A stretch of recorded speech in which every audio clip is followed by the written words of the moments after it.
Le rapport de la SIAZ a été publié ce matin. Les chiffres qu'il donne dépassent ce que l'on pouvait imaginer. Derrière les chiffres, il y a des personnes, des vies souillées, meurtries, brisées.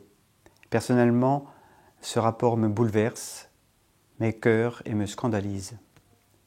Les personnes victimes que j'ai rencontrées m'ont aidé à prendre conscience du traumatisme que représentent ces actes odieux. J'ai honte de ce qui s'est passé, de ces actes inqualifiables, mais aussi de la façon dont les affaires ont été traitées.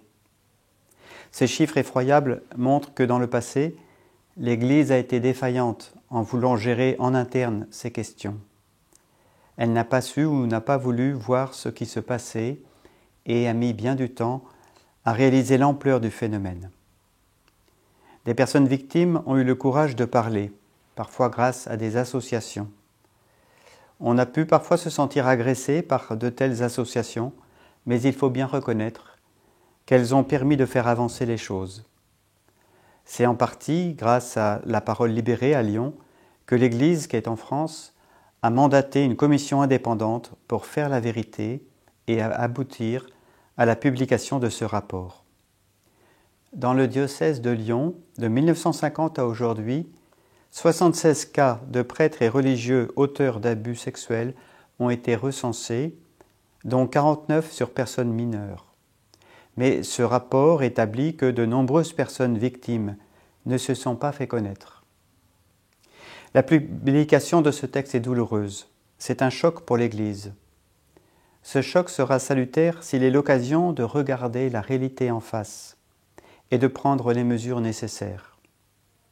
Le rapport Sauvé révèle également l'ampleur, que l'on ne soupçonnait pas, des abus sexuels dans l'ensemble de la société. Cela ne diminue pas la responsabilité de l'Église. Elle peut cependant ouvrir la voie d'un véritable changement au sein de la société tout entière.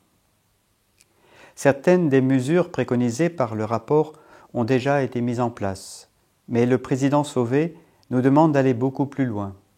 Il préconise des réformes structurelles que nous étudierons dès notre prochaine assemblée plénière à Lourdes. En terminant, je voudrais redire aux personnes victimes notre honte et notre compassion. Au nom de l'Église, je leur demande pardon. Je voudrais également inviter les fidèles laïcs à affronter cette épreuve avec courage. Je pense aussi aux innombrables prêtres, diacres, religieux, religieuses, qui se mettent humblement et quotidiennement au service des autres. Nous sommes fiers de l'Évangile qui demeure une bonne nouvelle pour notre temps. Mais nous avons honte de ce qui s'est passé et nous ne devons pas craindre de faire la lumière sur tous ces faits.